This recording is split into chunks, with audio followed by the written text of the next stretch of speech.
ప్రార్థన కూడికలో పాలు పంపులు పొందిన దేవుని బిడ్డలైన మీ అందరికీ ప్రభు పేరట నిండు మనస్సుతో నా హృదయపూర్వకమైన వందనాలు, దేవునికి స్తోత్రాలు. అందరికీ వందనాలు. ప్రాముఖ్యంగా నన్ను ఈ ప్రాంతానికి ఆహ్వానించినటువంటి దైవ సేవకులకి నిండు మనస్సు వందనాలు తెలియచేస్తున్నాను. సేవకులు చెప్పారు, నేను ఈ ప్రాంతానికి రావటానికి మా గ్రామంలో మా చిన్నమ్మ వాళ్ళ బిడ్డలు ఉన్నారు. ఇక్కడ చిన్న అనిత, దేవుడు వాళ్ళని ప్రేమించి చక్కటి సంఘంలో సభ్యత్వాన్ని దేవుడి ప్రాంతంలో దయచేశారు. మా గ్రామానికి వచ్చినప్పుడు నేను ఆటోలో అద్దెంకి వెళ్తున్నప్పుడు మార్గ మధ్యలో ఆపి మరీ పలకరించారు. అయ్యా, ఇట్లా మా ఊరిలో ప్రార్థన ఏర్పాటు చేస్తాం, రావాలి అని. నేను వాస్తవానికి ఎవరైనా నాతో ఒక మాట చెప్తే వెంటనే వస్తానని కానీ రానని కానీ చెప్పను. ఎందుకంటే ఆలోచన చేసి ప్రార్థన చేసుకుని దేవుని చిత్తం ఏదో కనుగొని అప్పుడు నేను మాటేస్తాను. దేవుని కృప ఏంటో బావ అవుతాడు. ఒక్క మాట అడగగానే అప్పుడే చెప్పాను, మీరు ఫోన్ చేయండి ఖచ్చితంగా వస్తామని చెప్పేసి మాట ఇచ్చాను. నాకు ఉదయం అని చెప్పారు. ఆల్రెడీ కారు నిండా బాక్సులు పెట్టుకొని మొత్తం సిద్ధపడి కారు ఎక్కుదాం అనుకున్నాం. వెంటనే బిడ్డ ఫోన్ చేశారు, అన్న సాయంకాలానికి కూడికి ఏర్పాటు చేసామని. ఏది ఏమైనా మేము రావాలనుకున్నాము, దేవుడి చిత్తం, దేవుడు క్షేమంగా తీసుకొని వచ్చాడు. హల్లెలూయా. బైబిల్లో ఒక మాట రాయబడి ఉందండి, అనేక శ్రమలు అనుభవించి పరలోక రాజ్యానికి మనం వెళ్ళాలి. మీ ఊరు వస్తుంటే అదే అనిపించింది. మొత్తానికి ఇక్కడికి రావటానికి చాలా మొత్తానికి వచ్చాము. దేవుడు నడిపించాడు సకాలంలో. చక్కటి పాటలు, చక్కటి ఆరాధన, మిమ్మల్ని చూస్తుంటే చాలా సంతోషం అనిపిస్తుంది. మనల్ని బట్టి పరలోకమందున్న తండ్రి సంతోషించునుగాక. ఇక ఆలస్యం లేకుండా నేరుగా దేవుని వాక్యంలోకి వెళ్దాం. పరిశుద్ధ గ్రంథమైన బైబిల్లో నుంచి 118వ కీర్తన, కొంచెం షార్ప్, 118వ కీర్తన 6వ వచనాన్ని ఈ పూట ధ్యానాంశంగా మనం ధ్యానం చేద్దాం. 118వ కీర్తన 6వ వచనం. యెహోవా నా పక్షమునున్నాడు, నేను భయపడను. చాలు, ఇదే మాట అందరం కలిసి నేను చదువుతాను. నాతో కలిసి అందరూ బిగ్గరగా చదవటానికి ప్రయత్నం చేయండి. Page number 514. నాతో కలిసి అందరూ బిగ్గరగా చదువుదాం. యెహోవా నా పక్షమునున్నాడు, నేను భయపడను. ఇంకొకసారి చెప్దాం, యెహోవా నా పక్షమునున్నాడు, నేను భయపడను. గట్టిగా చప్పలు కొడుతూ ప్రభు నామని కనపడదాం. ఉత్సవంగా ఆత్మదేవుడు మనందరితో మాట్లాడునుగాక. ఆమేన్. రైట్, మీరందరికీ మనసు పెట్టి వాక్యాన్ని వినాలని ప్రేమతో మీకు తెలియపరుస్తున్నాను. చదివిన వాక్య భాగంలో భక్తుడు తన అనుభవంలో నుంచి రాసి మనతో ఈ పూట మాట్లాడుతున్న మాట ఏంటంటే, యెహోవా నా పక్షమునున్నాడు కాబట్టి నేను భయపడను అని ఒక మాట సెలవిస్తూ అక్కడ లేఖనాల్లో రాయటం మనం చూస్తున్నాం, చదివేము కూడా. ప్రస్తుత దినాల్లో ఏ మనిషి ఎక్కడ చూచినా ఏదో ఒక విషయంలో భయపడుతూనే ఉన్నాడు. రోగాన్ని బట్టి భయపడే ప్రజలు కొంతమంది, బలహీనతను బట్టి భయపడే వాళ్ళు కొంతమంది, ఇరుకు ఇబ్బందుల మధ్య, సమస్యల సుడిగుండాల మధ్య చిక్కుబడిపోయి ఈ పరిస్థితి నుంచి నన్ను బయటికి ఎవరు నడిపిస్తారు, ఎప్పుడు నాకు మనశ్శాంతి కలుగుతుంది, ఎప్పుడు నాకు సమాధానము కలుగుతుంది, ఎప్పుడు నేను మరలా నా పితరులతో కలిసి ఆనందిస్తానన్న అనాలోచన కానివ్వండి, ఆలోచన కానివ్వండి, ఇలాగ కొన్ని విషయాలు మన మనసుకు వస్తాయి. మనం ఏమనుకుంటామంటే, అసలుకి పరిస్థితుల నుంచి, నాకున్నటువంటి ఈ భయాందోళన పరిస్థితుల నుంచి నాకు ధైర్యం ఇచ్చి నన్ను ధైర్యపరిచేది ఎవరు అని కొన్ని పరిస్థితులను బట్టి భయపడతాం. నేను ప్రారంభంలోనే చెప్పాను, కొంతమంది బలహీనతలకు భయపడతారు, కొంతమంది రోగాలకు భయపడతారు, కొంతమంది అప్పులు సమస్యలకు భయపడతారు, కొంతమంది రేపేమో సంభవిస్తుందో, రేపటి రోజున నా భవిష్యత్తులో ఏమి జరుగుతుందో, రేపటి రోజున నా కుటుంబంలో ఏమి సంభవిస్తుందోనని రేపటిని గురించి భయపడతారు. కానీ ఇక్కడ భక్తుడు ఒక విలువైన మాట అంటాడండి, యెహోవా నా పక్షమునున్నాడు, నేను ఏ మాత్రం భయపడను. నమ్మిన వారు గట్టిగా ఆమేన్ చెప్పండి. ఉజ్జీవంగా ఆమేన్. ఆయన అడుగుదాం, అయ్యా అసలు నీకు భయం అనేది లేదా? నేను మిమ్మల్ని ఒక మాట అడుగుతానండి, అయ్యా అసలు నాకు భయమే లేదు, నేను ధైర్యంగా ఉంటాను, చెయ్య తలేలు చెప్పండి. నిజమేనంటారా? మొదలుకి కొండ మీద ఉన్నాం. చాలా చోట్ల దేవుని బిడ్డలు ధైర్యంగా చెప్తారు, ఏమనంటే అసలు నాకు భయమే లేదు, నాకు తెలుసు నాకు తల్లి ఉంది, నాకేం చెప్పిద్దంటే, నేను ఎప్పుడైనా బలహీనతలో కృంగిపోయినప్పుడు నా దగ్గరికి వచ్చి, అయ్యా పాస్టర్ గారు నువ్వే మాకు ధైర్యం చెప్పాల్సినోడివి, నువ్వే భయపడే తెట్టయ్యా అంది. ఎన్నిసార్లు నాతో చెప్పేది ఏమని, అయ్యా మనం ఏ పరిస్థితుల్లో భయపడకూడదని. దేవుని మహాకృప. ఒక రోజున దెయ్యం వెళ్ళగొట్టే కోటాన్ని తీసుకెళ్ళాను ఆమెని. ఏ కోటానికి? మళ్ళీ సౌండ్ తగ్గిపోయింది. గట్టిగా చెప్పండి, దెయ్యం అనేసరికి భయం వచ్చినట్టుంది అప్పుడే. చెప్పండి, గట్టిగా చెప్పండి. ఎక్కడికి? ఒక ఆమెకు దురాత్మ పడితే అక్కడ తీసుకెళ్తున్నాం. ఆమె అడిగింది, అయ్యా ఎక్కడికయ్యా అంది. ఏం లేదమ్మా, చిన్న కోటం, అక్కడికి వెళ్దాం రా అని చెప్తే సరే బయలుదేరాం. అక్కడికి వెళ్ళిన తర్వాత వినాలి, దురాత్మను వెళ్ళగొట్టే సమయం ఆసనమైంది. మొత్తానికి ప్రార్థన చేస్తుంటే ఆ దురాత్మ కాస్త కేకలు వేసి గోలగోల చేస్తుంటే మీరు నమ్మండి, నన్ను కూడా విడిచిపెట్టి అల్లంత దూరం వెళ్ళి కూర్చుంది. ఏమ్మా ఎందాకేమని చెప్పావు? మనం అసలుకి భయపడకూడదు. ఇప్పుడు ఆమెకి ఏ భయం? మర్చిపోయారా అప్పుడే? ఏ భయం? కొంతమంది కనబడే వాటికంటే కనబడిన వాటికే ఎక్కువ భయపడతారు. కానీ ఈ పూట నా దేవుడు సెలవిస్తున్న వాగ్దానపూరితమైన మాట ఏంటంటే, ఈ పూట నుంచి మనం భయపడని అవసరం లేదు. ఆమెన్ చెప్పండి, ఆమెన్. ఎందుకు మనం భయపడకూడదంటే, మన పక్షమున దేవుడు నిలిచే ఉన్నాడు. కొన్ని సందర్భాల్లో మనం ధైర్యపడతాం. ఎవరిని బట్టో చెప్పనా? మనకు సహకరించే వారిని బట్టి ధైర్యపడతాం. అప్పులు సమస్యలో పడిపోయినప్పుడు ధన విషయంలో మనకు సహాయం చేసేవారిని బట్టి ధైర్యపడతాం. కానీ ఇక్కడ భక్తుడు అంటాడు, నా పక్షాన మనుషులు లేరు, నా పక్షాన ధనవంతులు, జ్ఞానవంతులు, బలవంతులు ఎవరు లేకపోయినా నా పక్షమున సర్వ సృష్టికర్త అయిన దేవుడు నిలిచే ఉన్నాడు. హల్లెలూయా. ఆయన నా పక్షమునున్నాడు గనుక నేను ఏమాత్రము భయపడను అని చెప్తున్నాడు. ఇది 7వ నెల దైవ సేవకులు చెప్పారు, ఆశీర్వాదపు కూటమని. 7వ నెల అనగా 7 సంపూర్ణతకు సాదృశ్యం. ఈ 7వ మాసంలో నా దేవుడు చెప్తున్న మాట ఏంటంటే, ఈ పూట నుంచి మన జీవిత కాలం అంతా మన పక్షమున దేవుడు నిలుచునుగాక, మన పరిచర్య పట్ల దేవుడు నిలుచునుగాక, మన సంఘం పట్ల దేవుడు నిలుచునుగాక, నిలిచిన దేవుడు ఘనమైన కార్యములు జరిగించునుగాక. చప్పట్లు కొడుతూ ప్రభునామాన్ని గణపరుద్దాం గట్టిగా హల్లెలూయా. రైట్. ఈ పూట మనం వినబోతున్న ఒక శ్రేష్టమైన వర్తమానం ఏంటంటే, మన పక్షమున నిలిచే దేవుడు. అందరు చెప్పండి ఇంకాస్త గట్టిగా. మన అనే మాట కంటే ఈ మాట కలిపి చెప్దాం. ఏమని? నా పక్షమున నిలిచే దేవుడు. ఈ వర్తమానాన్ని బాగా ఆలకించండి, గుర్తుపెట్టండి.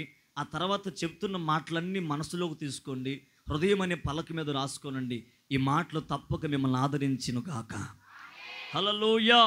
రైట్, వర్తమానంలోకి వెళ్దాం. ఇక్కడ భక్తుడు అంటున్నాడు, యెహోవా నా పక్షమునున్నాడు, నేను భయపడను అన్నాడు. ఆ మాటని మీరు బాగా ఆలోచన చేస్తూ ఆలకించండి. దేవుడే మన పక్షమునుంటే ఏ కార్యాలు జరుగుతాయి? ఒక మనిషి మన పక్షం నిలబడితే ఆ మనిషిని బట్టి ధైర్యపడతాం.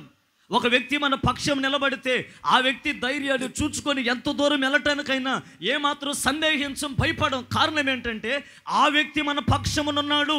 నేను అంటానండి, తోటి వ్యక్తే, నరుడే, ఒక మనిషే మన పక్షమునుంటే ఎనలేని ధైర్యం మనకు వస్తే, ఆకాశం భూమి ఆయన ద్వారా కలిగించబడ్డాయి. నోటి మాటతో సృష్టిని కలుగు చేశాడు. మనలో కూడా తయారు చేసింది ఆయనే, మనలో జీవాత్మ నింపింది ఆయనే. సర్వ సృష్టికర్త అయిన దేవుడే మన పక్షము నిలిస్తే మనకెందుకు ఇక భయం చెప్పండి? హల్లెలూయా, హల్లెలూయా. అప్పుడప్పుడు ఎగ్జామ్స్ రాసేటప్పుడు పిల్లలు, చదువుకునే పిల్లలు, కొంతమంది ఏ సబ్జెక్ట్ చదవకపోయినా భయపడరు. కొంతమంది ఎందుకు చెప్పండి? చదువుకునే పిల్లలు చెప్పండి. నాన్న చదువుతున్నారా? Very good. ఇప్పుడు చెప్పండి, ఎందుకు భయపడరు? ఎవడో కాఫీ అంది, కాఫీలను బట్టి కాదు, దేని బట్టి? Very good. మనం దేవుని బిడ్డలో విశ్వాసం ఉంది కాబట్టి దేవుని బట్టి అని చెప్పాం. కొంతమంది అది కాదు, పక్కన వాళ్ళు ఉంటారు చూసావు టాపర్లో, అందులో నెంబర్ 1 నేనే అనమాట. అందుకని చెప్తున్నా. ఆ మధ్య ఎగ్జామ్స్ రాసేటప్పుడు, ఇప్పుడు చదువు మానే సేవకు వచ్చేళ్ళండి దేవుని పిలుపుని బట్టి. చదువుకునేటప్పుడు ఎగ్జామ్స్ రాసేటప్పుడు అసలు 10th క్లాస్ అంతా బాగా చదివి ఇంటర్కి వచ్చేసరికి ఎగ్జామ్స్ రాసేటప్పుడు ఎందుకో మొత్తానికి చదువులో వెనకబడిపోయిన తర్వాత తెలుగు బాగానే రాసాం, ఇంగ్లీష్ బాగానే రాసాం. ఆ తర్వాత సబ్జెక్టులు అప్పుడే అసలు ఎవరు బయటపడేది, ఇటు చదువేవాడా, చదువులో వెనకబడ్డవాడా. మొత్తానికి రాసేటప్పుడు రాత్రంతా మా మిగతా స్టూడెంట్స్ అందరూ చదువుతుంటే మా ఫ్రెండ్స్ అందరూ, నేను మాత్రం పుస్తకం పక్కనెట్టేసి హాయిగా నిద్రపోతున్నా. దానికి తోడు మళ్ళీ సినిమా హాల్కి తిరుగుతున్నా. మా వాళ్ళు అడిగారు, అరే నీకు కొంచెం కూడా భయం లేదా? మ్యాథ్స్ సార్ ముందే చెప్పాడు, నేను భయంకరంగా అన్నాడు, అసలు నీకు భయం లేదు ఎగ్జామ్స్ అంటే. నేను భయపడను. నా పక్క బెంచ్లో ఒకడున్నాడు, ఈ పక్క బెంచ్లో ఒక ఆమె ఉంది, వాళ్ళిద్దరు దయ్య. వాడు 2 ప్రశ్నలు చూపించిన మొత్తానికి 4 ప్రశ్నలు. నేను ఒకటన్నా రాయను, చెప్పరే, ఒకటన్నా రాయను. మొత్తానికి ఎన్ని? మీరు భలే అన్నారు, ఎన్ని? 5 రాసిన పాస్ మార్కులు వస్తాయని నమ్మకంతో చదవకుండా, అబ్బో మా వాళ్ళ ముందు ఏం బిల్డప్, నన్ను మించిన ర్యాంకర్ టాపర్ ఉండరని మొత్తానికి వెళ్ళాను ఎగ్జామ్ హాల్కి. ఏమైందో ఏమో ఆ దేవునికే తెలియాల. కూర్చున్నాను, గంట టైం వేస్ట్, ఒక్కడు చూపించట్లా. ఈడేమో ప్రపంచ భారం మొత్తం వీడి మీద పోపినట్టు ఈడు రాస్తున్నాడు. ఈ పక్కనున్న అక్కేమో అసలుకి నన్ను మించిన టాపర్ లేరన్నట్టు జొత్తా కూర్చుంది. వీళ్ళకి ఎంత ఉందని చెప్పేసి నేను కూడా గంట సేపు చూసానండి. నాకు అర్థమైంది, వీళ్ళకి చూపించరు, టైం అంతా వేస్ట్, ఎటుకోటి బుక్లెట్ ఇచ్చారు, పేపర్లు వేస్ట్ ఎందుకు పోవాలి గవర్నమెంట్ కానీ క్వశ్చన్ పేపర్ని 15 సార్లు తిరగరాసేసా. 15 సార్లు, ఒకసారి కాదు 2 సార్లు కాదు, మొత్తానికి తిరగరాసా. నేను సీరియస్గా రాస్తా ఉంటుంటే ఇప్పుడు అడుగుతున్నారు వాళ్ళు, ఒక ప్రశ్న చూపివ్వు అని. నాకేదో వచ్చినట్టు, నేనేదో రాస్తున్నట్టు ఒక ప్రశ్న చూపివ్వు అంటున్నారు. నేను అన్నాను, ఒక ప్రశ్న చూపించాలంటే దాన్ని చూస్తే నీకు కళ్ళు ఉండవు, నీ గుండె బద్దలైపోద్ది. ఎందుకని నేను రాసింది ఒక క్వశ్చన్ 10 సార్లు తిరగరాసా. ఆ తర్వాత ఎగ్జామ్స్ రిజల్ట్స్ వచ్చినాయి. నమ్ముతారు లేదో, కనికరించి ఒక మార్కు కూడా ఇలా, గుడ్డు సున్నాలన్నీ. అంత ర్యాంక్ వచ్చింది మనకు చివరి నుంచి ఫస్ట్. దేవునికి మహిమ కలుగును గాక. నేను ఏం చేశానంటే, మనుషుడు నా పక్షాన్ని ఉంటాడని ఆధారపడి నమ్మి వెళ్తే అలాంటి మోసాలు జరుగుతాయి. నేను అంటాను, మనతో మన పక్షాన్ని ఉండే మనిషి ఎంతకాలమో మనతో ఉండరండి, కొంతవరకు మాత్రమే ఉంటారు. అందుకే భక్తుడు అంటాడు, మనుషులు నమ్ముకొనుట కంటే యెహోవాను ఆశ్రయించుట మేలు. అదే భక్తుడు అంటాడు, యెహోవా నా పక్షమునున్నాడు, నేను ఏ మాత్రము భయపడను. Praise the lord. గట్టిగా హల్లెలూయా. సమయ సందర్భాన్ని బట్టి 2 మాటలు జ్ఞాపకం చేస్తాను. దేవుడు మన పక్షమునుంటే జరిగే కార్యములేంటి? వర్తమానం గుర్తుంది కదా, వర్తమానం టైటిల్ ఏంటిది? ఆయనే మన పక్షమున ఉంటాడు, అది వర్తమానం. ఆయన మన పక్షమునుంటే జరిగే కార్యం. చూద్దాం. మొదటి మాట, యెషయా ప్రవచన గ్రంథం 26వ అధ్యాయం 12వ వచనాన్ని చదువుదాం.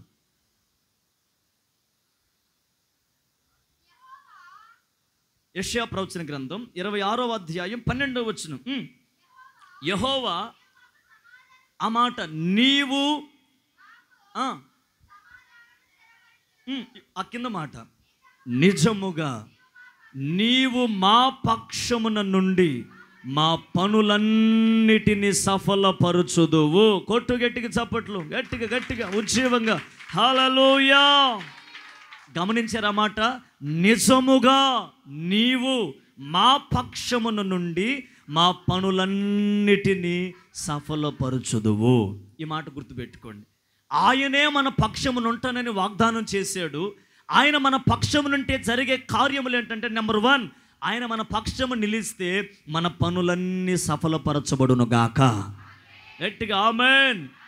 బాగా మనసు పెట్టి మీరు వినాలి మాటలు. ఆయన మన పక్షమునుంటే ఖచ్చితంగా మన పనులన్నిటిని కూడా ఆయన సఫలపరుస్తాడు. అక్కడ రాయబడిన మాట, నిజముగా నీవు మా పక్షము నుండి. అబద్ధంగా కాదట. కొన్ని రోజులుండి కొన్ని రోజులు మనల్ని విడిచిపెట్టే దేవుడు కాదైన. ఒకరోజు నీ చేతిని పట్టుకున్నాడంటే నువ్వు పరలోకము చేరేంత వరకు నీ చేతిని విడిచిపెట్టే దేవుడు కాదాయన. హల్లెలూయా. ఆయన నిజముగా మన పక్షమునే ఉంటాడు. మన పక్షమునున్న దేవుడు ఏ కార్యం చేస్తాడంటే మనకున్న పనులన్నిటినీ సఫలపరుస్తాడు. బాగా వినండి. ప్రస్తుత దినాల్లో దేవుని బిడ్డగా పిలిపించబడుతున్న ప్రతి ఒక్కరూ ఏదో ఒక పని చేసుకుంటూ బ్రతుకుతున్న వాళ్ళే.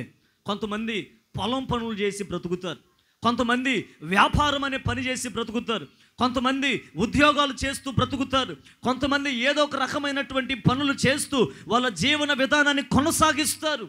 మీరు ఆలోచన చేయండి. జీవితంలో కొన్ని సందర్భాల్లో విశ్వాసులుగా పిలిపించబడుతున్న వాళ్ళు ఏ పని ప్రారంభించినా ఆ పనుల్లో నష్టాలు కలుగుతున్నాయి. ఆ పనులన్నీ సఫలపరచబడకుండా విఫలమైపోతున్నాయి. కానీ నా దేవుని వాక్యం సెలవిస్తుంది, ఆయనే మన పక్షమునుంటే నువ్వు విశ్వాసంతో ఏ పని ప్రారంభించినా ఆ పనులన్నీ సఫలపరుస్తాడు ఆయన. గట్టిగా ఆమేన్ చెప్దాం, గట్టిగా ఆమేన్. వినండి బాగా, చూడండి, మన జీవితంలో చాలా సందర్భాల్లో ఇలాంటి ఆలోచన వస్తుంది. అయ్యా, నేను ఏ పని ప్రారంభించినా ఆ పనిలో సఫలం అనేది కనబడట్లేదు. వినాలి, నేను ఏ పని ప్రారంభించినా ఆ పనిలో జయం అనేది కనిపించటం లేదు, అపజయాలే కనిపిస్తున్నాయి. దేవుని బిడ్డలారా, ఒక మాట ఆలోచన చేయండి. రాత్రి నువ్వు ఏ పని ప్రారంభించినా జయము నీకు కలగట్లేదా? నువ్వు ఏ పని ప్రారంభించినా నీ పనులన్నీ సఫలపరచబడట్లేదా? అన్నీ విఫలమైపోతున్నాయా? ఒకవేళ వ్యాపారం ప్రారంభించావు, ఆ వ్యాపారంలో అన్ని నష్టాలే కలుగుతున్నాయి. ఒకవేళ చదువుని ప్రారంభించావు నమ్మకంతో, విశ్వాసంతో, ఆ చదువులో ప్రతి సబ్జెక్ట్లో వెనకబడుతూనే వస్తున్నావు. ఏ రోజైనా ఆలోచన చేసావా, నా జీవితంలో నేను చేస్తున్న ప్రతి పనిని, నేను ప్రారంభించిన ప్రతి పని ఎందుకు వెనకబడుతుంది? ఎందుకు నేను ముందుకెళ్ళలేకపోతున్నాను? ఎందుకు నేను జయాన్ని చూడలేకపోతున్నాను? ఎప్పుడు అపజయాలే నాకు కలుగుతున్నాయి, కారణం ఏంటి అని ఏ రోజైనా ఆలోచన చేసావా? రాత్రి సూటిగా నా దేవుడు నీతోనే మాట్లాడుతున్నాడు. ఇప్పటి వరకు ఒకవేళ నువ్వు చేస్తున్న ప్రతి పనిలో, నువ్వు ప్రారంభించిన ప్రతి పనిలో సఫలం అనేది కనబడట్లేదేమో, దానికి గల కారణం ఏంటంటే యెహోవా నీ పక్షాన లేడు. ఆయన ఉంటే జయము కలిగిద్ది కదా. ఆయన ఉంటే సఫలపరచబడితే ప్రతి పని నువ్వు అనుకుంటావు, ప్రార్థనాపూర్వకంగా ప్రతి పనిని ప్రారంభించినా ఆ పని సఫలపరచబడట్లేదు. ఒక రైతు కష్టపడి ప్రార్థనాపూర్వకంగా దైవ సేవకుల యొక్క ప్రార్థన ప్రేరేపణతో పంట పొలాన్ని విత్తుతాడు విత్తనాలతో. కానీ ఆ రైతుకి అన్ని కష్టాలు ఎదురవుతున్నాయి, అన్ని నష్టాలు ఎదురవుతున్నాయి, అన్ని అపజయాలు ఎదురవుతున్నాయి. ఏ రోజైనా ఆలోచన చేశారా, నేను ఈ పంట పొలాన్ని ప్రారంభించాను, నా దేవుడు నాతో ఉన్నాడా? అసలు నా దేవుడు నా పక్షం నిలిచాడా అని ఏ రోజైనా ఆలోచన చేసామా? ఈ రాత్రి బాగా మనసు పెట్టి వినండి మాటలు. ఇప్పటి వరకు నువ్వు ఏ పని ప్రారంభించినా జయం అనేది నీకు కలగపోవటానికి, సఫలత అనేది నీకు కలగపోవడానికి కారణం ఏంటంటే యెహోవా నీ పక్షాన లేడు. ఆయనే నీ పక్షాన ఉంటే నిజమైన దేవుడు నిజముగా మన పక్షము నుండి మనం చేసే ప్రతి పనిని సఫలపరచును గాక. ఆయన అసలు మన పక్షాన్ని నిలిస్తే పనిలో అపజయము కనబడదు. మనం ప్రారంభించిన పనిలో సఫలమే కనబడుతుంది, కానీ విఫలం అనేది కనబడదు. ఒకవేళ అది విద్యా రంగమైన, ఉద్యోగ రంగమైన, వ్యాపార రంగమైన, ఏ పని బాటల విషయంలోనైనా దేవుడే నీ పక్షమున నిలిస్తే ఆ పనులన్నిటిని నా దేవుడు ఏం చేస్తాడంటే సఫలపరుస్తాడు. ఏం చేస్తాడు? సఫలపరుస్తాడు. మీరు బాగా మనసు పెట్టి వినండి. బైబిల్లో ఒక వ్యక్తి ఉన్నాడు, ఆయన పేరు అబ్రహాం. ఏం పేరు? కాస్త గట్టిగా, ఏం పేరు? అతనికి ఒక కుమారుడు ఉన్నాడు, వృద్ధాప్యంలో పుట్టాడు. ఏం పేరు ఆయన పేరు? కాస్త గట్టిగా, ఏం పేరు? ఇస్సాకు. ఇస్సాకు కంటే ముందుగా ఆ ఇంటికి ఒక పెద్ద దిక్కుగా, ఒక మంచి పరిచారకుడుగా ఉన్నాడు, ఆయన పేరు ఎలియాజర్. ఇస్సాకుకు వివాహం చేయాలని అబ్రహాము వృద్ధాప్యంలో ఆలోచన చేసి ఎలియాజరుని పిలిచాడు. వినాలి బాగా, ఎలియాజరుని పిలిచి, ఇదిగో మా ఓడికి పెళ్లి చేయాలనుకుంటున్నాను, నువ్వే నాకు దిక్కు, ఇప్పుడు నేను ఎటు వెళ్ళాలన్నా వెళ్ళలేను, కాబట్టి నువ్వే ఈ పని చేయని చెప్పేసి అబ్రహాము ఎలియాజరుతో చెప్పాడు. ఇప్పుడు ఎలియాజర్కి అబ్రహాం ఒక పని అప్పు చెప్పాడు. నేను చెప్పే మాట ఏంటంటే, మన దేవుడు మన పక్షం నిలిస్తే మన పనులన్నీ మన పనులన్నీ సఫలమవుతాయి కానీ విఫలమవు. అన్ని పనులు నెరవేరుతాయి కానీ అపజయం అనేది కనబడదు. ఇప్పుడు అబ్రహాము ఎలియాజరుతో చెప్పాడు, ఇదిగో వీడికి వెళ్ళి పెళ్లి సంబంధాలు చూసిరా పోరా బాబు అన్నట్టు చెప్పి పంపించాడండి. ఎలియాజరు ఏదేదో ఆలోచన పెట్టుకుని బయలుదేరలేదు. ఆ ప్రాంతానికి వెళ్ళిన తర్వాత ఒక నిర్ణయం చేసుకున్నాడు. అయ్యా, నేను నీ పని మీదే వచ్చాను, మా యజమాని అప్పు చెప్పిన పని మీదే వచ్చాను. అయ్యా, ఈ పనిలో కనుక నాకు సఫలత రాకపోతే నా యజమాని దృష్టిలో నేను ఫెయిల్ అయిపోయిన వాడిగా ఉంటానయ్యా. ఈ పని నీవే ప్రారంభించు, ఈ పనిని నువ్వే ముగించు, ఈ పనంతట్లో నీ కృప నాకు కలుగునుగాక. ఈ తీర్మానంతో బయలుదేరాడు. వెళ్ళాడండి, ఒక చోట కూర్చొని తనతో పాటు ఒంట్లను తీసుకెళ్ళాడు. ఒక చిన్న తీర్మానం చేశాడు. ఏమన్నా చెప్పండి, హల్లెలూయా చెప్పండి గట్టిగా. ప్రారంభంలో మన తగ్గిపోతుంది, గట్టిగా చెప్పండి. నిద్ర వస్తుంది, గట్టిగా హల్లెలూయా చెప్పండి. మంచోరు, రైట్, హల్లెలూయా. విందాం. ఇప్పుడు ఏం జరిగిందంటే, అక్కడ కూర్చొని, అయ్యా, ఇక్కడికి చాలామంది కన్నికలు వస్తారు నీటిని చేదుకోవటం కోసం. నేను దాహానికి నీళ్ళు అడుగుతాను, నాకు దాహానికి నీళ్ళు ఇచ్చి నాతో పాటున్న ఒంటిలకి అడగకపోయినా నీళ్ళు ఎవరైతే పోస్తారో, నీళ్ళు ఎవరైతే దాహానికి ఇస్తారో అమ్మాయే నువ్వు మా ఇస్సాకు చేస్తావు నమ్మకంతో ఉన్నానని తీర్మానపూర్వకంగా ఆలోచన చేసి కూర్చున్నాడు. వినండి, సరిగ్గా సమయం ప్రారంభమైంది. ఎలియాజరు ఏ పనినైతే ప్రారంభించాడో, ఎలియాజరు ఏ పని మీదైతే ఆ ప్రాంతానికి వెళ్ళాడో, ఆ పనిని దేవుడు సఫలపరచడం ప్రారంభించాడు. హల్లెలూయా, హల్లెలూయా. ప్రారంభించాడు. ఎలాగో చెప్పనా, అక్కడ ఎలియాజరు కూర్చునే లోపే ఒక స్త్రీ వచ్చింది. ఏం పేరు ఆమె పేరు? అదిగో చెప్పారు. ఎవరు చెప్పింది? రైట్, ఎవరండి? ఏం పేరు ఆమె పేరు? కాస్త గట్టిగా, ఏం పేరు? రెబ్కమ్మ. రానే వచ్చింది. సమయం లేదు, ఇలా వివరిస్తున్నాను. జరగవలసిన పనులన్నీ సమయానికి దేవుడు జరిగించి ఇస్సాకుతో రెబ్కాకి వివాహము దేవుడే జరిగించాడు. అక్కడ రాయబడిన మాట, ఎలియాజరు కార్యములన్నీ దేవుడు సఫలపరిచాడు. ఎలాగా? ఆయన తన పక్షమునున్నాడు కాబట్టి ఎలియాజరు యొక్క కార్యములన్నీ, ఎలియాజరు యొక్క పనులన్నిటిని దేవుడు సఫలపరిచాడు. నేను అంటాను, ఎలియాజరు పక్షమున దేవుడు లేకపోతే, ఎలియాజరు ప్రార్థన దేవుడు ఆలకించకపోతే, ఎలియాజరు పట్ల దేవుడి ప్రణాళిక లేకపోతే ఆ వివాహ సంబంధం నెరవేరేదా? కాదు కదా. అందుకే నేను అంటాను, ఎలియాజరు పక్షమున దేవుడే నిలిచి తన పనులన్నీ దేవుడు సఫలపరిచాడు. ఈ రాత్రి నేను చెప్తాను ఒక దేవుని బిడ్డగా, ఈ రాత్రి నుంచి నువ్వు ఏ పని ప్రారంభించినా విఫలమైపోతూ వస్తున్నాయేమో, ఈ 7వ నెల ఆశీర్వాదపు కూడికలో నా దేవుని వాక్యం సెలవిస్తుంది, ఈ రాత్రి నుంచి నువ్వు ప్రార్థన పూర్వకంగా, విశ్వాసపూర్వకంగా ప్రతి పనిని ప్రారంభించు. నీ పక్షము నా దేవుడు నిలిచి నువ్వు ప్రారంభించిన ప్రతి పని సఫలపరచునుగాక. నీకు జయమే కలుగునుగాక, అపజయము తొలగిపోవునుగాక. హల్లెలూయా. జయము నా దేవుడు నీకు దయచేసి విజయోత్సవములతో ఊరేగిస్తాడు. ఎప్పుడో చెప్పనా, ఆయన మన పక్షమున నిలిచినప్పుడు మన పనులన్నీ, కొంతమంది దేవుని బిడ్డలే, విశ్వాసులుగా పిలిపించబడుతున్న వాళ్ళే, దేవుని కోసం బ్రతకాలన్న ఆలోచన కలిగిన వాళ్ళే, దేవుడు లేకపోయినా ఏదో చేద్దామని ప్రారంభిస్తాం. నేను ఒక మిమ్మల్ని చిన్న ప్రశ్న అడుగుతా, అడగనా వద్దా? అడుక్కో అన్నట్టు చూస్తున్నారు. అడగనా వద్దా? గట్టిగా చెప్పండి. అడుక్క ఎంతసేపు అడుక్కుంటావు అంటారా? గట్టిగా లేదు చెప్పండి. ఏం నా ప్రశ్న అంటే, అమ్మ, ఇప్పటికే మీరు ఎన్నో పనులు, ఎన్నో ఉద్యోగాలు, ఎన్నో వ్యాపారాలు ప్రారంభించారు. దేవుని చిత్తం లేకుండా ఏ పనైనా ప్రారంభించారా?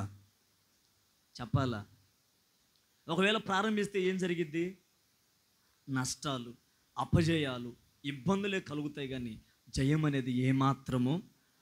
ఆదికాండంలోనే 11వ అధ్యాయంలో కొంతమంది పనులు బయలుదేరారు. ఎక్కడికి? పెద్ద గోపురం కడదామని. పనులు సఫలం గురించి చెప్తున్నాను. పెద్ద పని పెట్టుకున్నారండి. నాకు తెలిసి పెద్ద బేల్దారు మేస్తులు అక్కడే ఉంటారు. ఎక్కడ? గోపురం కట్టాలి. మరి దేవుని చిత్తం లేదు, దేవుని ప్రణాళిక లేదు, అసలు దేవుడు చెప్పలేదు. ఎందుకు కట్టాలనుకున్నారంటే, ఏమన్నా జలప్రలయం లాంటి మళ్ళా వస్తే అందరూ చనిపోయిన మనం మాత్రం గోపురంలో హాయిగా బ్రతికేద్దామని ఆలోచన చేసి కడుతున్నారంట. వాళ్ళు చేస్తున్న పని సగంలోనే ఆగిపోయింది. భాషలన్నీ దేవుడు తారుమారు చేశాడు. కారణం ఏంటి? ఆ పని సఫలపడకుండా, ఆ పని విఫలమవడం గల కారణం ఏంటంటే, వారు చేసే పని పక్షాన దేవుడు లేడు. ఎందుకు లేడు? ఆ పని సరైనది కాదు కదా. నువ్వు ఒక్కోసారి ఆలోచన చేయి, నువ్వు ఏ పని ప్రారంభించావో అసలు ఆ పని దేవుని చిత్తమేనా? ఒకవేళ వ్యాపారం ప్రారంభించావా, ఆ వ్యాపారం దేవుని చిత్తమేనా?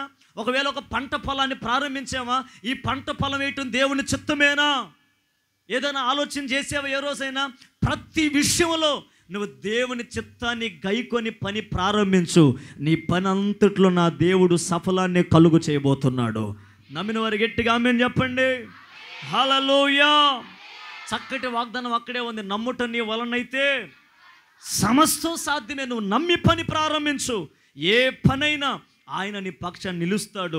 ఆయన నీ పక్షాన్ని నిలిచాడు అని అంటే నువ్వు ప్రారంభించిన ప్రతి పని కూడా నా దేవుడు సఫలపరుస్తాడు. కలిసి వస్తాయి అంతే అన్నీ. అప్పుడప్పుడు మనం అనుకుంటాం, అయ్యా ఏం దరిద్రమో ఏమోనయ్యా, ఏం నా కర్మోనయ్యా, ఈ పని ప్రారంభించాను అస్సలకి ముందుకు వెళ్ళట్లేదయ్యా. నాతో చాలామంది చెప్తారండి, ప్రార్థన చేసుకోవడానికి వస్తారయ్యా, ఇల్లు ప్రారంభించేటప్పుడు హడావుడిగా అసలు పునాది వేసేసి ఇసుక ట్రక్కులు తోలిచ్చేసి అసలు ఏం ప్రారంభించామయ్యా, అలాగ గోడలు నిలిపాం కానీ ఇంతవరకు స్లాపు కాలేదయ్యా, అన్ని నష్టాలు కలుగుతున్నాయి అయ్యా అంటారు.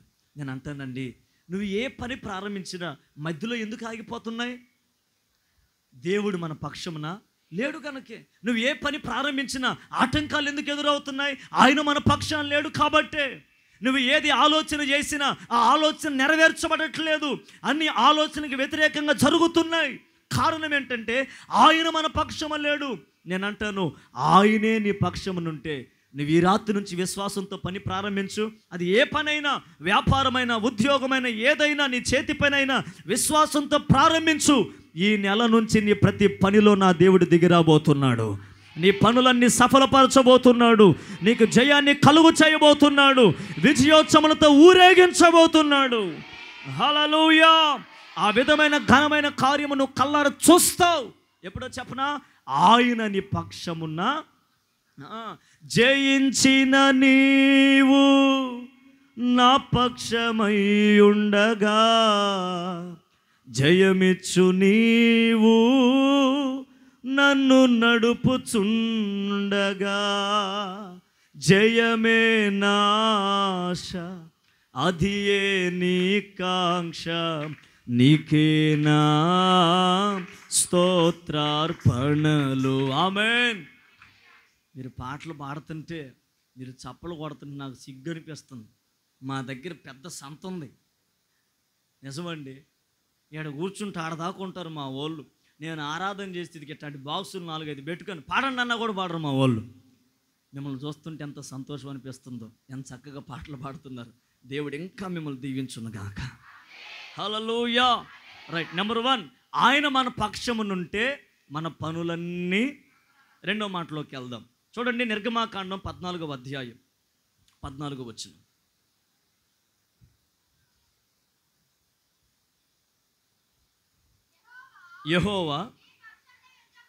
యెహోవా మీ పక్షమున యుద్ధము చేయును, మీరు ఊరకనే ఉండవలనని ప్రజలతో చెప్పాను. గట్టిగా చప్పలు కొడుతూ ప్రభు నామని కనపడదాం. ఉత్సవంగా ఆమేన్. హల్లెలూయా. నేను చదివించే ప్రతి మాటలో యెహోవా మన పక్షమున అన్న మాట కనబడుతుంది. నెంబర్ 1, ఆయన మన పక్షమునుంటే మన పనులన్నీ, చెప్పాలి, మన పనులన్నీ, కాస్త గట్టిగా, మన పనులన్నీ సఫలపరుస్తాడు ఆయన. రెండవది, యెహోవా మన పక్షము నిలిస్తే మన పక్షాన యుద్ధములు దేవుడే మనకు జయమిస్తాడు. యుద్ధములో జయమిస్తాడు. ఈ రెండు మాటలు బాగా గుర్తుపెట్టుకోండి. నెంబర్ 1, మన పనులన్నీ సఫలపరుస్తాడు. రెండవది, యుద్ధములో జయమిస్తాడు. చెప్పండి. ఇప్పుడు 2 మాటలు చెప్పండి. మా పురుష సంఘం మాట్లాడలేడా? ఇప్పుడు మీరు మాట్లాడండి. నెంబర్ 1, మన పనులన్నీ. 2, యుద్ధములో జయమిస్తాడు. మీరు ఎట్ట చూస్తున్నారంటే, నా కళ్ళి, అయ్యా మేమేమన్నా సైనికులమా, మేమన్నా ఆర్మీ వాళ్ళమా, ఇప్పుడు ఏ ప్రపంచ యుద్ధం చేయాలి మేము అన్నట్టు చూస్తున్నారు మీరు. ఒక మాట చెప్పనా, క్రైస్తవునికి ప్రతిరోజు యుద్ధమే. ఎవరితో మనం పోరాడున్నది? ఎవరితో? అత్త కోడలతోనా, లేకపోతే పక్కోళ్ళతోనా, లేకపోతే మన శత్రువులతోనా, లేకపోతే మనకు నచ్చని వాళ్ళతోనా? కొంతమంది ఇళ్ళలో రోజు యుద్ధాలే. అత్త అంటే కోడలకు పడదు, కోడలంటే అత్తకు పడదు. వాళ్ళకి యుద్ధం ప్రారంభం ఆ రోజంతా. కొన్ని ఇంట్లో భార్య అంటే భర్త, భర్త అంటే భార్యకి పడక, రోజు గొడవే. ఇదొక యుద్ధ వాతావరణం. నేను చెప్పేది యుద్ధాలు కాదు, క్రైస్తవుడి ఎదుట ఒక యుద్ధం రోజు జరుగుతుంది. ఆ యుద్ధములో దేవుడే మనకు జయమిచ్చునుగాక. ఇక్కడ రాయబడిన మాట, యెహోవా మీ పక్షమున యుద్ధము చేస్తాడు, మీరు ఓరకనే నిలుచుండి చూడండి అంతే. కారణం ఏంటంటే, యుద్ధము చేసేది మనము కాదు, యుద్ధము యెహోవాదే. హల్లెలూయా.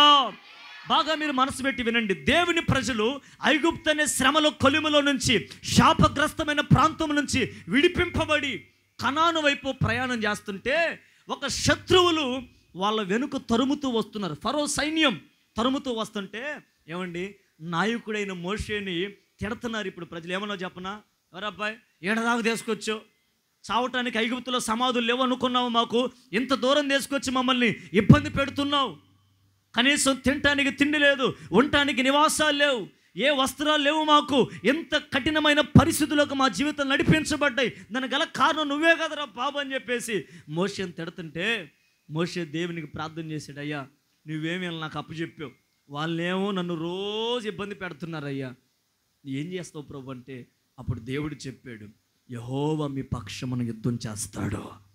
వెనకాల శత్రువులు ఉన్నారయ్యా, ముందు వెళ్దామంటే ఎర్ర సముద్రం ఉంది. ఎలాగ ఇప్పుడు మా ప్రయాణం?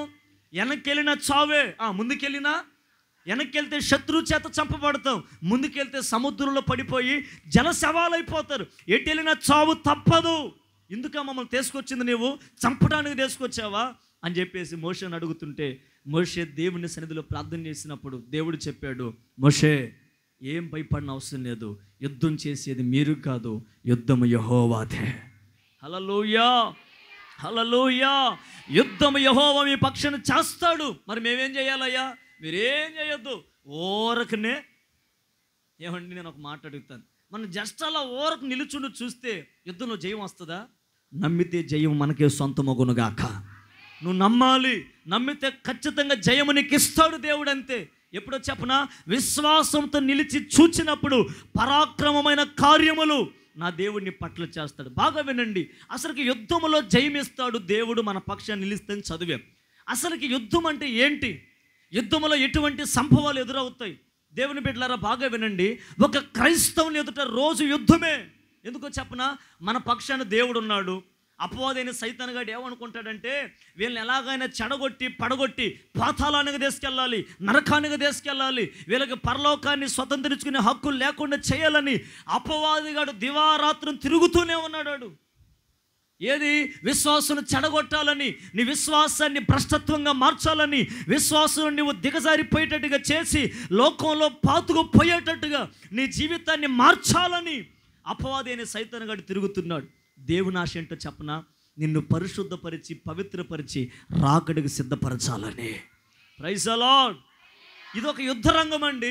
ఒక క్రైస్తవుడు మారు మనసు పొంది బాప్తిసం పొంది రక్షింపబడి ప్రభు బలలో పాలు పంపులు పొందుతూ ఒక సేవకుని చెంత ఉపదేశం ద్వారా నడిపించబడుతున్న విశ్వాసికి కష్టాలు రావని నేను చెప్పను, ఇబ్బందులు రావని నేను చెప్పను, శ్రమలు రావని నేను చెప్పను.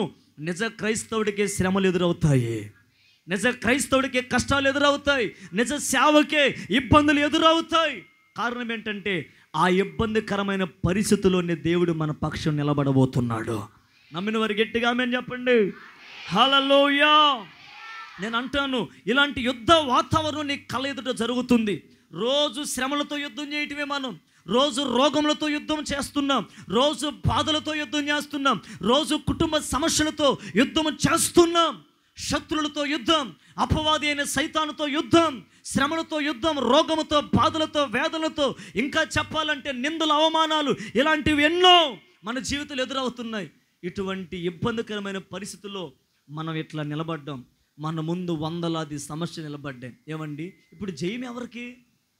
సమస్యలేమో 100 ఉన్నాయి, మనమేమో చెప్పండి, సమస్యలేమో 100 ఉన్నాయి, మనమేమో ఒక్కళ్ళగా మిగిలి. మరి జయం ఎవరికి? నేను అంటాను, వాళ్ళు సమస్యలుగా సైతానుగాడు 100 మందితో నుంచున్న మన పక్షాన ఒకే ఒక్క దేవుడు, ఆయనే సుచరిత్ర కలిగిన దేవుడు. ఆయన మన పక్షాన్ని ఉంటే 100 మంది కాదు కదా, లక్షల సమస్యలు మన ముందు నిలుచున్న యుద్ధములో జయము మనకే సొంతమగునుగాక. Praise the Lord. హల్లెలూయా. ఇప్పుడు దేవుని బిడ్డల ఎదుట ఎర్ర సముద్రం ఎదురైంది. ఇప్పుడు దేవుడు ఏమన్నాడు? మీరు ఓరక నిలుచుండు చూడండి, యుద్ధము మీ పక్షమున. మరి మాట ఇచ్చిన దేవుడు మాట తప్పడు కదా, మాట నెరవేర్చాలి కదా, ఆ మాట వాగ్దానం నెరవేరాలి కదా. చూద్దాం, అక్కడ 25వ వచనం చదవండి ఒకసారి. నిర్గమాకాండం 14వ అధ్యాయం 25వ వచనం.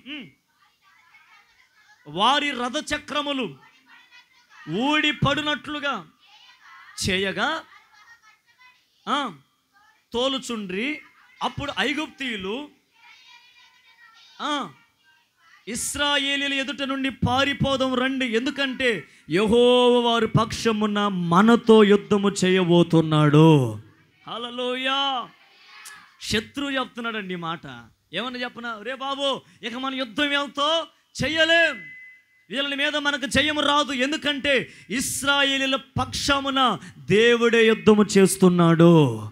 ప్రారంభంలోనే చెప్పాడు దేవుడేమని, యుద్ధము చేసేది నేను, మీరు కాదురా బాబు అని చెప్పాడు. ఒక మాట చెప్తాను, నువ్వు విశ్వాసంతో విశ్వాస యాత్రల్లో నిలబడితే నీ పక్షంను దేవుడి నిలిచి శత్రువులందరినీ తొలగించి హృదయం నిండా నా దేవునికి నెమ్మదిని కలుగు చేస్తాడు. హల్లెలూయా. గట్టిగా హల్లెలూయా. అయితే నువ్వేం చేయాలి చెప్పనా? విశ్వాసం ఉంచాలి. ఏమండి, మన దేవుడు ఎవరో చెప్పనా?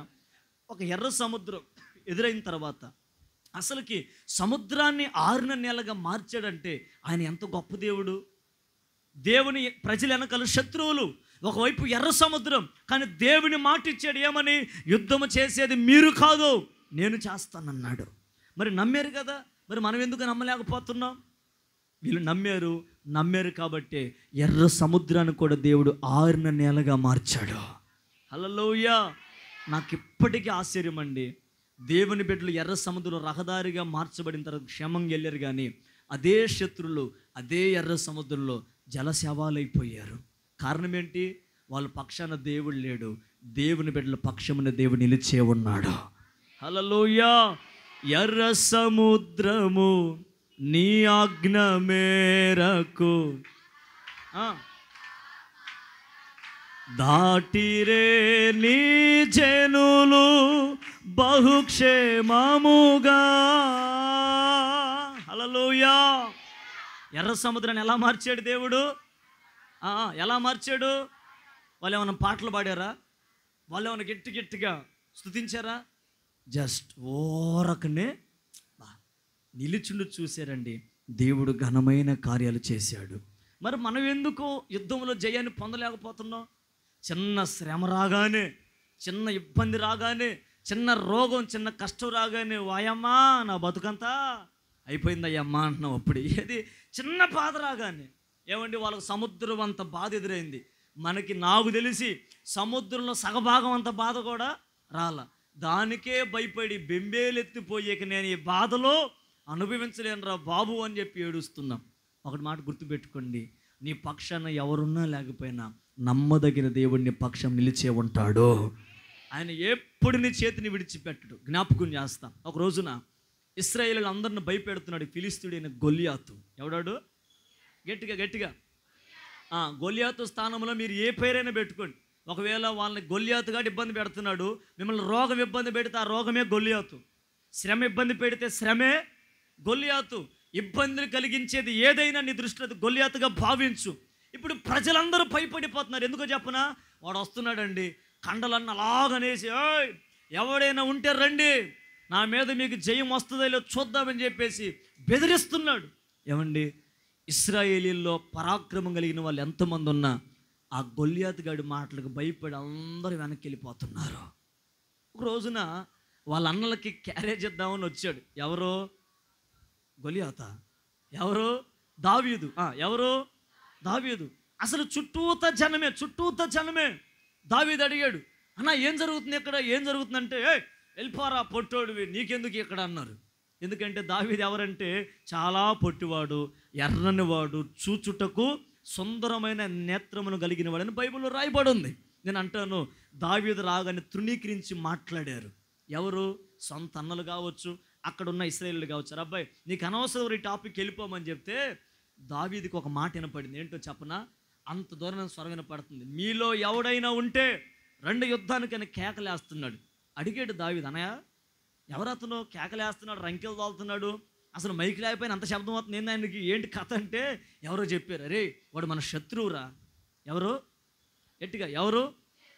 వాడు బెదిరిస్తున్నాడు, మనల్ని చంపేస్తానంటున్నాడు, పొడి చేస్తానన్నాడంటే అప్పుడు ఈ మహానుభావుడు అన్నాడు దావీదు, ఏమన్నా చెప్పనా, వాడి మీదకి యుద్ధానికి నేను వెళ్తానని చెప్పాడు.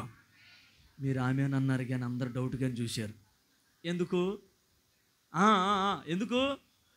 ఏమండి, ఆయనేమో 6 అడుగులు, ఇతనేమో అతనికి మోకాళ్ళు అంత ఉంటాడనమాట. ఇప్పుడు నేను చాలా లావు కదా, అందులో ఇప్పుడు నా ముందు పెద్ద సైజు నిలబడ్డాడు అనుకో, నేను వాడితో పోరాడగలుగుతానా? చెప్పరే కాస్త గట్టిగా. ఎందుకని? నా బలం వేరు, అవతల వాళ్ళ యొక్క బలం వేరు. నా శక్తిని నేను మోయగలుగుతా, నా శక్తికి మించిన ప్రయాణం నేను చేయగలుగుతా. శక్తికి మించినది ఏది మనము చేయలేం. అందరూ భయపడిపోయి వాడు బలాన్ని చూసి వెనకబడిపోతుంటే ఈ పొట్టోడు, సామెత అంటారు కదా పొట్టోలు చాలా, ఈ సామెతను నెరవేరింది అనుకుంటాను నేను. మొత్తానికి లేచి ఇదిగో యుద్ధం నేను చేస్తాను అన్నాడు. అందరూ అంటారు మర్యాద ఇంటికి వెళ్ళి అన్నారు. ఇంటికెళ్ళి వాళ్ళ అన్న వాళ్ళు అక్కడే ఉన్నారు. గొర్రెలు ఎక్కడ పెట్టి వచ్చావురా? నాన్నకి ఒక బాధ్యత తప్పు చెప్పాడు, వెళ్ళి గొర్రెల దగ్గరికి వెళ్ళిపో, ఆ గొర్రెలు కాచుకో పోరా, తోడేళ్ళు వస్తాయి, ఎలుగుబంట్లు వస్తాయి పోరా అంటే డౌట్ వచ్చింది. అసలు వాడెవడు శత్రువు? ఇశ్రాయేలీయులు ఎవరు? సున్నతి చేయబడినవాడు. అతనెవరు? సున్నతి లేనివాడు. అసలుకి వాడొచ్చి మనల్ని బెదిరించడం ఏంది అని చెప్పేసి ఆలోచన చేసి కేకలేస్తున్నాడు. అయ్యా, ఒక్క అవకాశం ఇస్తే యుద్ధం నేను చేస్తానన్నాడు. అందరూ చూస్తున్నారు, ఇతని మాటలు, ఇతని వ్యవహారం చూస్తుంటే అబ్బో నిజంగా పొడిచేటట్టుగానే ఉన్నాడు. అప్పుడప్పుడు మనం కూడా అబ్బో ఏం మాట్లాడతావో, నేను చూస్తా వాడు అంతేందో, నేను తేలుస్తుంటాం, వాడికి వెళ్తే ఏముండదు. హల్లెలూయా, హల్లెలూయా. అప్పుడప్పుడు తాసుపాము కూడా అబ్బో నీడబడగానే లేచిద్ది. ఒకడు కనుక ఎన్నిపుని ఒకడు ధరిస్తే అప్పుడు ఆడు కూర్చునిద్ది అనమాట. అప్పుడప్పుడు మనం ఏం మాట్లాడతామో కాస్త ఎవరైనా బలవంతులు ఎదురుగానే సైలెంట్ అయిపోతాం. హల్లెలూయా. దావీదు మాటలన్నీ తీసుకెళ్ళి రాజుకు చెప్పారు, సౌలు రాజుకి. సౌలు పిలిపించాడు. ఎవరిని? గట్టిగా గట్టిగా ఎవరిని? గట్టిగా చెప్పండి. ఎవరిని? తమ్ముడా నోరు తెరు, గట్టిగా చెప్పు. ఎవరిని? అది భలే చెప్తున్నారు పిల్లలు. దావీదుని. సౌలు అడిగాడు, ఎవరెతను? భలే ఉన్నాడు అసలు, చూడటానికి చిన్నోడు, అసలు చక్కగా ఉన్నాడు, ఏంటి అతని కథ అంటే, రాజా ఇతనికి మెంటలు వచ్చిందేమో నాకు అర్థం కావట్లా, అందరూ ఆ గొల్యాతను చూసి భయపడుతుంటే అతను నేను చేస్తా అన్నాడు. ఏందో అతని సంగతి ఏం చూడ అనగానే సౌలు అడిగాడు, యుద్ధం చేతవ్వా నీకు? చేత కాదన్నాడు. ఏదో చేత అయినట్టే. ఏమన్నాడు? అసలు చేత కాదన్నాడు. యుద్ధ వస్త్రాలు ఎప్పుడైనా ధరించుకున్నావా? నాకు మామూలు వస్త్రాలే ఉండవు. అర్థమైందా? మామూలు వస్త్రాలే కరువు. ఎందుకంటే మా నాన్న నన్ను తృణీకరించాడయ్యా. ఆ వస్త్రాలు 4 రోజులకోసారి మార్చుకుంటా ఉంటానయ్యా. అసలు నాకు వస్త్రాలే తెలియదు అన్నాడు. పోనీ డాలు, కత్తి ఇన్ని పట్టుకొని ఏమైనా యుద్ధం చేస్తావంటే, అబ్బే వీటి విషయాలు నాకు తెలియదు అన్నాడు. మరి ఏం చేస్తావు నువ్వంటే, యుద్ధం మాత్రం చేస్తానన్నాడు. హల్లెలూయా. సౌలు రాజుకి దావీదు మాట్లాడే ప్రతి మాట విశ్వాసాన్ని కలుగజేస్తుంది. సౌలు అన్నాడు, సరే నువ్వు యుద్ధం చేస్తానంటున్నావు, నేనేమో నిన్ను ఆటంకపరచలేకపోతున్నాను. ఒక పని చేయి, నా వస్త్రాలు ఉన్నాయి. ఏ వస్త్రాలు? యుద్ధ వస్త్రాలు ధరించుకని చెప్పేసి వినాలి. దావీదుకి సౌలు యొక్క యుద్ధ వస్త్రాలు ధరింపజేశాడు. ఏమండి, సైజు ఇబ్బంది కదా, కాస్త మొత్తాన్ని ట్రై చేశాడు. ఒక్క అడుగు కూడా ముందుకెళ్ళలేకపోయాడు. దావీదు అన్నాడు, రాజా నీ వస్త్రాలు నాకు సెట్ కావట్లా, ఈ కత్తి, ఈ డాలు ఇవన్నీ మనకొద్దు. దేవుడు నా పట్ల ఉన్నాడంతే, ఆయన నా పక్షమున ఉంటాడంతే, నేను వెళ్తానన్నాడు. సరే వెళ్ళిరా పోరా బాబు అని చెప్పేసి మొత్తానికి యుద్ధ వస్త్రాన్ని తొలగించి ఏ ఆయుధాలు లేకపోయినా మొత్తానికి వెళ్ళిపోయాడు. వెళ్ళిపోయేసరికి గొల్యాతు చూస్తున్నాడు. హల్లెలూయా, హల్లెలూయా. గొల్యాతు అడిగాడు, ఏరబ్బాయ్ ఎవడొస్తున్నాడు ఈరోజుకి యుద్ధానికి అనగానే, దావీదు పుట్టాడు కదా, యుద్ధ రంగంలోకి అడుగు పెట్టాడు. Praise the lord. యుద్ధ రంగంలోకి అడుగు పెట్టగానే ఒక మాట వచ్చిందండి అతనికి. ఎవరికి? మర్చిపోయారు అప్పుడే. గొల్యాతుకి. ఏమన్నాడు చెప్పనా? ఒరే నేనేమన్నా కుక్కను అనుకున్నావా? అసలు ఆ మాట భలే ఉంటుంది. ఎవరు అనుకోవాలి? ఆయన అనుకున్నాడు. ఎవరు అనుకోవాలా? ఆయన అనుకున్నాడు. నేనేమన్నా కుక్కను అనుకున్నావా? అప్పుడప్పుడు మనం ఎరా నేనేమన్నా చేతగాను అనుకున్నావా? నాకు తెలివి తక్కువ అనుకున్నావా అంటాం కదా, అట్లాగే నేనేమన్నా కుక్క లాంటి అనుకున్నావా? ఆయుధాలే నీకు అనగానే దావీదు అంటాడు, మాట్లాడు, మాకు వస్తున్నాగా చూసుకుందామాగా అన్నాడు. కారణం ఏంటండి? అసలు దావీదు పొట్టోడు, ఏ ఆయుధాలు లేవు, ఎలా వెళ్ళుంటాడు ధైర్యంతో? యుద్ధ రంగంలో అడుగు పెట్టాడు. వాడేం కత్తులు కటారులు ఎత్తుకొని వస్తున్నాడు, మనడేం కూర్చొని రాళ్ళు ఏరుకుంటున్నాడు. ఏం ఏరుకుంటున్నాడు? ఎటుకి చెప్పండి, ఏం ఏరుకుంటున్నాడు? నిన్ను భోజనం తిందుకొని రా అని చెప్తే తిన్న ఇస్తరాకులు ఎత్తేవా నువ్వు? ఎట్ట చూస్తారు జనం? అమ్మ నిన్ను భోజనం తిందుకొని రా అని పిలిస్తే నువ్వు తినకుండా తిన్న వాళ్ళు ఇస్తరాకులు మొత్తం ఎత్తో కూర్చున్నావు అనుకో, నువ్వు ఆడియన్స్ అర్థం కాదు, ప్రేక్షకుడు అర్థం కాదు, మొత్తానికి కాడు ఏం చేస్తున్నావు అర్థం కాదు అనమాట. Praise the lord. దావీదు రాళ్ళు ఏరుకుంటుంటే గొల్యాతు అడిగాడు, అబ్బాయి రే ఏం చేస్తున్నావు అనగానే, ఎందుకు వరకు నోరు బారేసుకుంటావు, వస్తున్నాగా 4 రాళ్ళు దొరికి ఇంకొక రాయి ఎతకరాదు అంటున్నాడు మనోడు. మొత్తానికి రాయి చేత పట్టుకొని గిరా గిరా గిరా దిప్పేసి ఒక్క రాయేనండి ఒడిసిలు చేత పట్టుకుని అలాగ గురి చూసి కొడితే నేరుగెళ్ళి గొల్యాతు యొక్క చెప్పండి నుదుటి మీద తగిలింది. అక్కడికక్కడే బోర్లు పడి చనిపోయాడు. దావీదు వెళ్ళిపోయాడు. కత్తేమి లేదు. గొల్యాతుగాడి కత్తే తీసి తన తల నరికి తలం తీసుకొచ్చాడు సమాజంలోకి. వెళ్ళేటప్పుడే చెప్పాడు, ఏమన్నా చెప్పనా, యుద్ధము చేసేది నేను కాదు, యుద్ధము యెహోవాదే. హల్లెలూయా. యుద్ధం నేను కాదయ్యా చేసేది, యుద్ధం చేసేది ఎవరు? దేవుడు చేస్తాడు నా పక్షమునని చెప్పేసి దావీదు ధైర్యంగా వెళ్ళిపోయాడు. ఇక నేను చెప్పదలిచిన మాట ఏంటో చెప్పనా, యుద్ధము జరగకముందే చెప్పాడు, యుద్ధములో నా దేవుడు నాకు జయం ఇవ్వబోతున్నాడు. ఇలాగ ఆలోచన చేయొచ్చుగా మనం కూడా.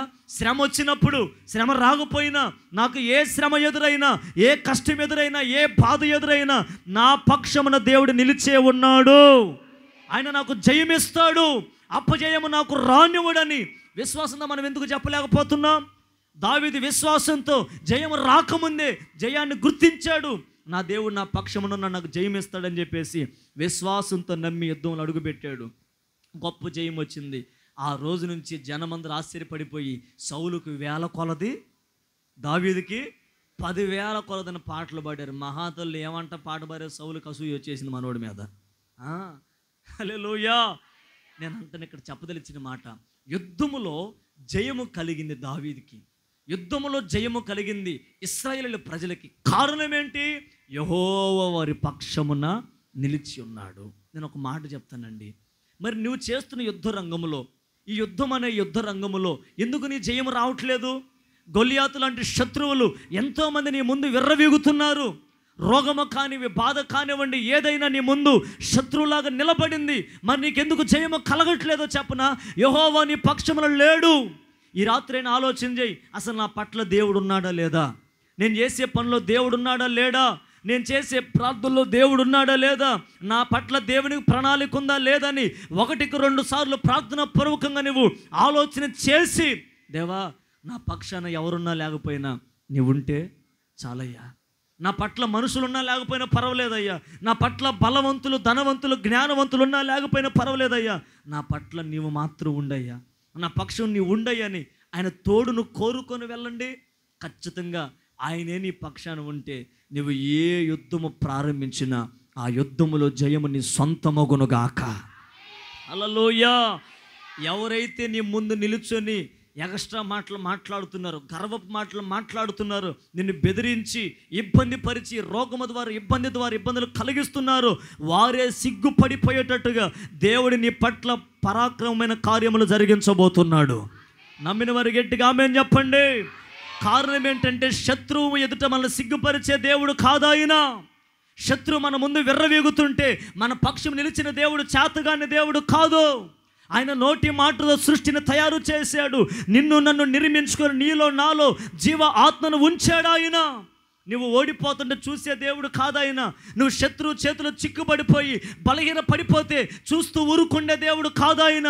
శ్రమలో రోగములో పడిపోయి అల్లాడిపోతుంటే చూస్తూ ఉండే దేవుడు కాదాయన. నువ్వు ఏ బాధల మధ్య నలిగిపోతున్నావో, మనుషులందరూ నీ చేతిని విడిచిపెట్టినా ఆయనే నీ పక్షముగా నిలబడునుగాక, ఆయనే నీకు జయమిచ్చునుగాక, ఆయనే నీకు విజయాన్ని కలుగు చేయునుగాక, శత్రు మీద జయము నీకు కలుగునుగాక. చప్పలు కొడుతూ దేవుని శక్తితో నింపబడిన వారై, దేవుని శక్తితో నింపబడిన వారై జయము కలుగునుగాక, అపజయము తొలగిపోవునుగాక, శత్రువులు నిర్మూలపరచబడుదురుగాక, రోగము నుంచి విడుదల కలుగునుగాక, శాపము నుంచి విడుదల కలుగునుగాక. ఈ యుద్ధములో దేవుడే నీకు జయము కలుగు చేయునుగాక. ఆమేన్. యుద్ధములో నీకు జయము కలగాలి అనంటే ఆయన తోడును కోరుకో. ఆయన నీ తోడుంటే, ఆయన నీ పక్షాన్ని నిలిస్తే శత్రువుకు నువ్వు భయపడవు. ఎందుకో చెప్పనా? వాడు ఎంత పెద్దోడైనా, వాడు ఎంత బలవంతుడైనా నువ్వు ఒకరిని బట్టి ధైర్యపడతావు. ఎవరినో చెప్పనా? నా ధైర్యం నా దేవుడే. Praise the lord. నా ధైర్యం నా దేవుడే. నేను అనుకున్నాను ఎందాక ఇక్కడికి వచ్చేటప్పుడు, ఎంత ఊరి బయట ఎవరు జనము లేని ఈ ప్రాంతంలో ఇలాగ మంచి సంఘం కట్టబడింది. చక్కగా దేవుడు, నేను అనుకున్నాను వచ్చేటప్పుడు ఎంత దూరం ఎవరు వస్తారు అనుకున్నా. నేను ఆల్రెడీ మాకంటే ముందు వచ్చి కూర్చున్నారు దేవుని పేటలో. ఎలా సాధ్యం? నేను అంటానండి, చిన్న సంఘం, చింతలేని సంఘం. ఆమేన్. దేవుడు అన్నాడు, చిన్న మందా భయపడొద్దు, దేవుడు తన రాజ్యానికి ఇవ్వాలని ఆశపడుతున్నాడు. కొండ మీద ఉన్న పట్టణం మరుగై ఉండదండి. దేవుడు వెలిగిస్తాడు, కార్యం జరిగిస్తాడు. చుట్టుపక్కల చూస్తున్న ప్రజలు ఆశ్చర్యపడేటట్టుగా దేవుడి పరిచయాన్ని విస్తరింప చేయబోతున్నాడు. నమ్మిన వారు గట్టిగా ఆమేన్ చెప్పండి. ఆమేన్. నేను నమ్మి మాట పలుకుతున్నాను. ఖచ్చితంగా ఈ పరిచర్య పునాదులు దేవుడు స్థిరపరచబోతున్నాడు. సరిహద్దుల విషయాలు పరుస్తాడంతే. ఇది కూడా ఒక యుద్ధమే. యుద్ధంలో జయం ఎవరిది? మంద కాదండి. మనం నిలబడే పాత్రలం అంతే. మన ద్వారా దేవుడు కార్యాలు జరిగిస్తాడు. ఎవరెవరు రాకుండా ఉన్నారు వాళ్ళు కూడా నడిపిస్తాడు దేవుడు. నూతన ఆత్మల్ని ఇస్తాడు దేవుడు. ఇందాక మా సహోదరులు చెప్తున్నారు, సేవకులు ఏలూరు నుంచి వస్తున్నారా ఎక్కడికని. నేను అనుకున్నాను, మేము ఏదైనా చిన్న వర్షం పడితే నేనుండే చర్చి దగ్గర నుంచి మా ఇంటికి కాస్త దూరం, ఎంతో ఒక 20 అడుగులు వేస్తే వస్తుంది, ఆడికి వెళ్ళటానికి చేదరనిపించింది నాకు ఏది వర్షం పడితే. ఏమండి, ఎంత ప్రతికూల పరిస్థితుల్లో కూడా ఏలూరు ప్రాంతం నుంచి ఇక్కడికి రావాల్సిన అవసరం ఏంటి? ఇక్కడికి వచ్చి ఎంత ప్రాంతంలోకి వచ్చి ఇలాగ కూడికలు ఏర్పాటు చేసి మీకు దేవుని మాటలు చెప్పాల్సిన అవసరం ఏంటి? సేవకుల బాధలు సేవకులకే తెలుస్తాయి, విశ్వాసుల బాధలు అబ్బా విశ్వాసుల బాధలు కూడా ఎవరికి తెలుస్తాయి? మరి అదే పప్పులో కాలేయటం అంటే మీ బాధలన్నీ ఎవరికి తెలుసు? మరి మా బాధలు పంచుకోవడానికి దేవుడు తప్ప ఇంకెవరు లేరు కదా. ఈ చిన్న మంద కోసం అంత దూరం నుంచి రావాలి. యుద్ధము ప్రారంభించడం కాదు, యుద్ధము ముగిసి యుద్ధములో జయం వచ్చేంత వరకు పోరాడాలి. యుద్ధములో దేవుని సేవకుని పక్షాన దేవుడు నిలిచి ఈ పరిచర్య పట్ల దేవుడు కార్యాలు జరిగిస్తాడు. మీరు నమ్మండి, విశ్వసించండి, ఈ పరిచర్యను ప్రోత్సహించండి. ఈ పరిచర్య పక్షాన కూడా దేవుడు నన్ను నమ్మండి. అనేక ఆత్మలకి వర్తమానాలు తెలియపరిచి నడిపించండి. సంఘాన్ని పరిచర్య విస్తరింప చేస్తాడు. ఈ సేవ, ఈ పరిచర్య పేరు విన్న వాళ్ళందరూ ఆశ్చర్యపడిపోయేటట్టుగా దేవుడు కార్యాలు జరిగిస్తాడు. దానికి మనం ఏం చేయాలో చెప్పనండి. ఒక చిన్న మాట ఏంటంటే, మొదట మనం మార్పు చెందాలి. ఏం చెందాలి? మార్పు మనలో ప్రారంభమైతే దేవుడు మన పక్షాన ఉంటాడు. మారని మనిషి దగ్గర దేవుడు ఉన్నాడు కదా. నువ్వు మార్పు చెందితే నీ గుడిలో దేవుడే నివాసం ఉంటాడు. దానికి కారణం ఏంటంటే, మొదట నీ మారు మనసు కావాలి. నీ మనసు మార్చబడినదిగా ఉండాలి. మనసు మార్చబడి పాపాలు ఒప్పుకొని పాప క్షమాపణ నిమిత్తం బాప్తిస్మము పొంది దేవుణ్ణి సొంత రక్షకునిగా నువ్వు అంగీకరించి దేవుని సేవలో ఉంటే ఇంకా పరిచర్య పునాదులేం కర్మ, నీ జీవితాన్ని కూడా దేవుడు విస్తరింపజేస్తాడు. Praise the lord. బాప్తిసం పొందిన చేతులు పైకెత్తండి. బాప్తిసం పొందిన వాళ్ళు దేవునికి మహిమ కలుగును గాక. బాప్తిసం పొందిన వాళ్ళు కూడా సిద్ధపడుదురు గాక. ఎందుకంటే నేడో రేపో మేఘాల మీద మన దేవుడు మన కొరకు రాబోతున్నాడండి. సేవకుడు ఎంత కష్టపడి ప్రయాసపడి ఒక్క ఆత్మ విడవబడితే ఎంత బాధండి. నేను అంటాను, ఇక్కడ కనబడిన వాళ్ళందరూ రాకడొస్తే పరలోకంలో కూడా కనపడాలి. అది సేవకుని యొక్క దృఢ నిశ్చయత. హల్లెలూయా. అలా మనం సేవ చేస్తూ, అలా మనం పరిచర్యలు ప్రోత్సహిస్తే మన పక్షాన, మన పరిచర్య పక్షాన దేవుడు ఖచ్చితంగా ఉంటాడు. 2 మాటలు చెప్పాను. ఒకటి, మన పనులన్నిటిని దేవుడు. రెండవది ఏం చేస్తాడు? యుద్ధములో గొప్ప జయాన్ని ప్రభువు మనకి ఇస్తాడు. ఆ 2 కార్యాలు జరగాలంటే ఆయన మన పక్షమున ఉండాలి. అందుకే భక్తుడు అన్నాడు, యెహోవా నా పక్షమున్నాడు, నేను భయపడను. ఇంకెందుకు భయపడాలి మనం? ఈ రాత్రి ఒకవేళ భయంతో వచ్చావా, ధైర్యం లేని స్థితిలో వచ్చావా, కలహాల మధ్య, కలవరాల మధ్య, కన్నీల మధ్య వచ్చావా, ఈ రాత్రి ఇక్కడ నుంచి ధైర్యంతో వెళుదువుగాక. ఎందుకంటే ఈ రాత్రి మీతో పాటు దేవుడు రాబోతున్నాడు. మీ పక్షమున దేవుడు నిలవబడబోతున్నాడు. అలా నిలుస్తాడు. మీ జీవితంలో పనులన్నీ సఫలపరిచి యుద్ధములో గొప్ప జయాన్ని ప్రభు దయచేయునుగాక. అందరూ మోకాళ్ళ మీదకి వద్దాం, ప్రార్థన చేసుకుందాం. దేవుడి మాటలు మన వినికిడిలో దీవించి నీరు కట్టి ఫలింపు చెయ్యునుగాక. అందరూ మోకాళ్ళ మీదకి వచ్చేద్దాం. అందరూ ఒక చిన్న తీర్మానం చేసుకుందాం. భక్తుడు అంటున్నాడు, యెహోవా నా పక్షమునున్నాడు, నేను దేనికి భయపడను అని మాట్లాడుతున్నాడు. ఎందుకు తను భయపడట్లేదంటే, యెహోవా తన పక్షమున నిలిచే ఉన్నాడు. అందరూ మనసారా ప్రార్థన చేసుకుందాం. ఒకవేళ ఇబ్బందుల మధ్య నలిగిపోతూ వస్తున్నావేమో, కలవరాల మధ్య నలిగిపోతూ వస్తున్నావేమో, శ్రమల మధ్య నలిగిపోతూ వస్తున్నావేమో, ఈ రాత్రి యెహోవా నీ పక్షము నిలవబోతున్నాడు. ఆయన నీ పక్షాన్ని నిలిస్తే నీ పనులన్నీ దేవుడు సఫలపరుస్తాడు. అందరూ మనసారా చేతుల పైకెత్తి ఆత్మలో పరవశిస్తూ